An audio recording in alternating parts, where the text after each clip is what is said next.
Top former Biden officials are heading to Capitol Hill today to face questions on the president's botched withdrawal from Afghanistan that left 13 U.S. service members dead.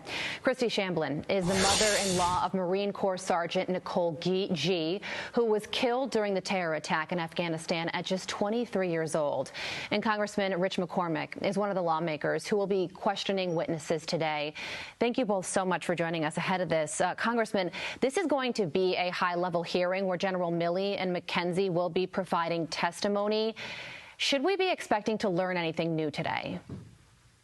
I hate to be cynical, but I was at the last hearing that we had, Milley, and I talked to him afterwards for probably about 40 minutes in private about the withdrawal and what I was disappointed in. When they talk about the logistical success, I was a logistician. You don't leave billions upon billions of armor and weaponry behind for the enemies to use when you knew it was going to turn over, when you saw the enemy's advances and our collapse.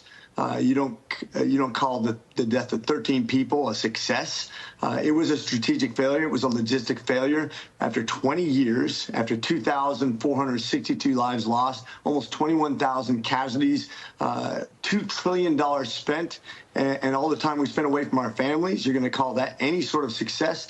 That was a botched withdrawal and a botched attempt by the Bidens to cover this up. Yeah, well, Christy, there are so many questions about the decision-making and the chaotic scramble that led to the death of your daughter-in-law and 12 other U.S. service members. What questions do you hope will be answered today?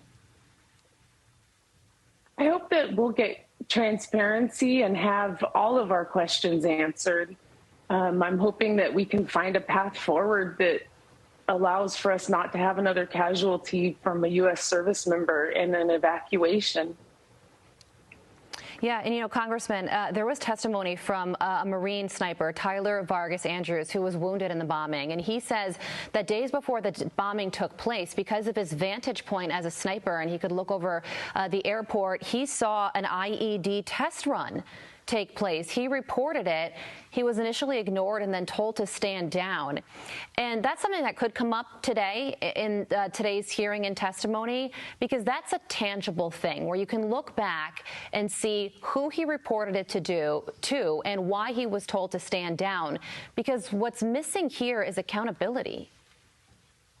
That's exactly what we're the most frustrated with. Look, I was over there in 2016. I was the head of emergency medicine in Kandahar. I talked to Sniper Vargas and what his experiences were. He gave extensive testimony on having eyes on the suspect that they'd already identified as somebody who was a likely suicide bomber. They couldn't get clearance.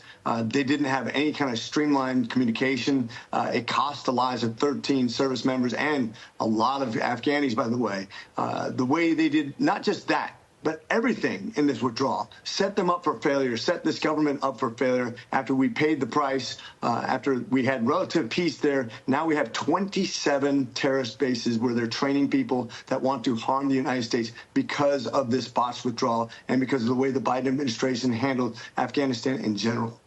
Christy, I know that you said the president has never reached out to you or your family, so you actually reached out to the White House to hopefully have a conversation with him or somebody in the Biden administration, and that has never happened. Is that still true? That is true. We have never even received a reply from our request to meet with the White House. It's very disheartening, and as our commander-in-chief, we would expect that he'd be receptive to our request for information, and that has not been the case. Wow. Christy, if you could speak to him or say anything to him, ask him a question, what would it be?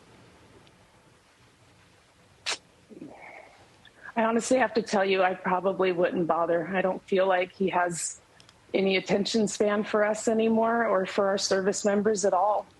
It's really disheartening. Yeah. Are you angry? I am angry. Yeah. It's an understandable anger that you and many Americans still feel to this day. Congressman Rich McCormick, Christy Shamblin, thank you both so much for joining us ahead of this testimony today. Very important. We appreciate you both.